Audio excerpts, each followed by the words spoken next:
వారాహి శ్రీ శ్రీ శ్రీ వారాహి అమ్మవారి ఆలయం రాజమండ్రి కోవూరు నుంచి మీ ఆలయ ధర్మకర్తను మాట్లాడుతున్నాను. ఈ వారాహి అమ్మవారి ఆలయంలో ప్రతి శుక్రవారం కూడా సంతానం లేని వాళ్ళకి వడి బియ్యము అలాగే అమ్మవారి దగ్గర పెట్టిన ప్రసాదం పండు అనేది వీళ్ళకి ప్రసాదం కింద ఇవ్వబడుతుంది. కావున దంపతులు కూడా ఇక్కడ సంతానం లేని వాళ్ళు చాలా మంది ఉన్నారు. చాలా ఏళ్లుగా సంతానం లేని వాళ్ళు ఉన్నారు. అలా సంతానం లేని వారికి మన ఆలయంలో అమ్మవారి ప్రసాదం వీళ్ళకి ప్రసాదం కింద ఇవ్వబడుతుంది. కాబట్టి ఆ ప్రసాదం ఎవరైతే దంపతులు స్వీకరించి ఆరగిస్తారో వాళ్ళకి ఖచ్చితంగా ఇక్కడ సంతానం అనేది కలుగుతుంది.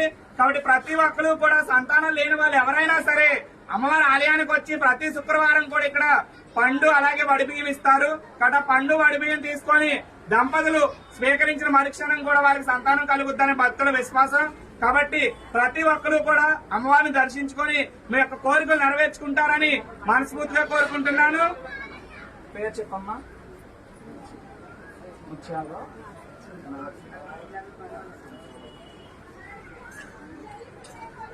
ఇలా మనం అమ్మవారి ఆలయం వద్ద సంతానం లేని వాళ్ళకి వడి బియ్యము అమ్మవారి పండు ప్రసాదం కింద ఇవ్వబడుతుంది.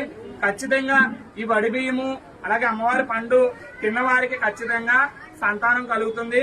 కాబట్టి ప్రతి ఒక్కరు కూడా అమ్మవారిని దర్శించుకొని మీ యొక్క సంతానం సాఫల్యంగా సాగించుకుంటారని మనస్ఫూర్తిగా కోరుకుంటున్నాను.